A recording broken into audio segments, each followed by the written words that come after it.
Hello, my name is Jack Reed, and today I will be talking to you about the Haitian Revolution. So, what the Haitian Revolution was that it started on the island of Saint Domingue, which is located in the Caribbean. This island was very rich in nutrients, and it was very good for the trade and produce with other countries in Europe. Though this island was very good, it had a lot of labor involved in it, and this was through many of the farmers that owned plantations on the island. But these plantations were filled with unfreed slaves who had to work every single day and did not get many chances to break. It was a very bad case of slavery. Although this was the case, the island was still very rich because of all of its trade, and all of the trade brought in a lot of money for the country. The government first showed weakness when the French Revolution started over France, because since Saint Domingue was under the rule of France, uh, it really affected what happened in France, really affected what happened on the island. And since all these riots were happening in France, it really took a toll on the government that was ruling Saint Domingue. And this is because of the conflicted views upon people in the country, such as the different social classes wanting a certain amount of power, such as the Petit Blancs wanting more power than they actually had. The Declaration of Intent to overthrow the government. So this first started when the rights of man were declared because of the French Revolution, and this is the rights of man were basically a declaration that just showed that all men are created equal, or all people are created equal. And when this happened, there was when this happened, it didn't really help many of the people, because as the rules were being set, it didn't really seem that like there was a big change going on in the country.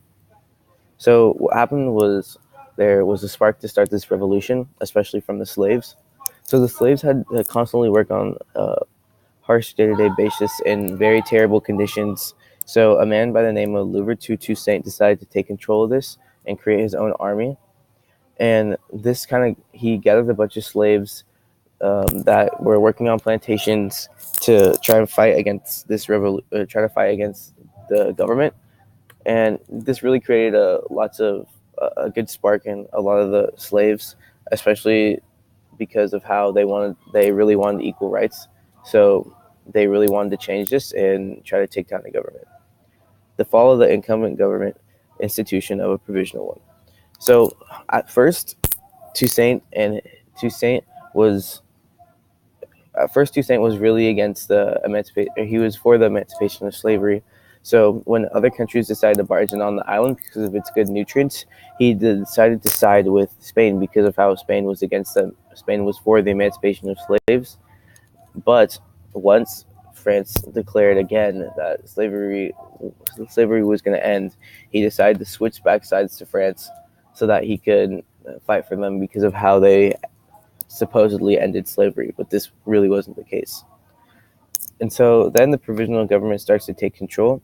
And so Toussaint started to take over the entire island. But when him and other people started to go into different beliefs, a civil war occurred on the island between him and one of his acquaintances.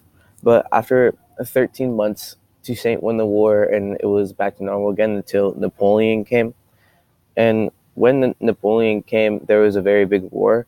But Toussaint again took his army and won the war. And what happened after that was, after he won this war, he freed all the slaves.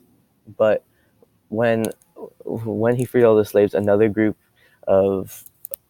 army group from France decided to come back to the island and take Toussaint back to Europe, where he then died. So then a man whose last name was Dessalines decided to take up this revolution and kind of kill off all the rest of the French that were in there and declare the island's independence.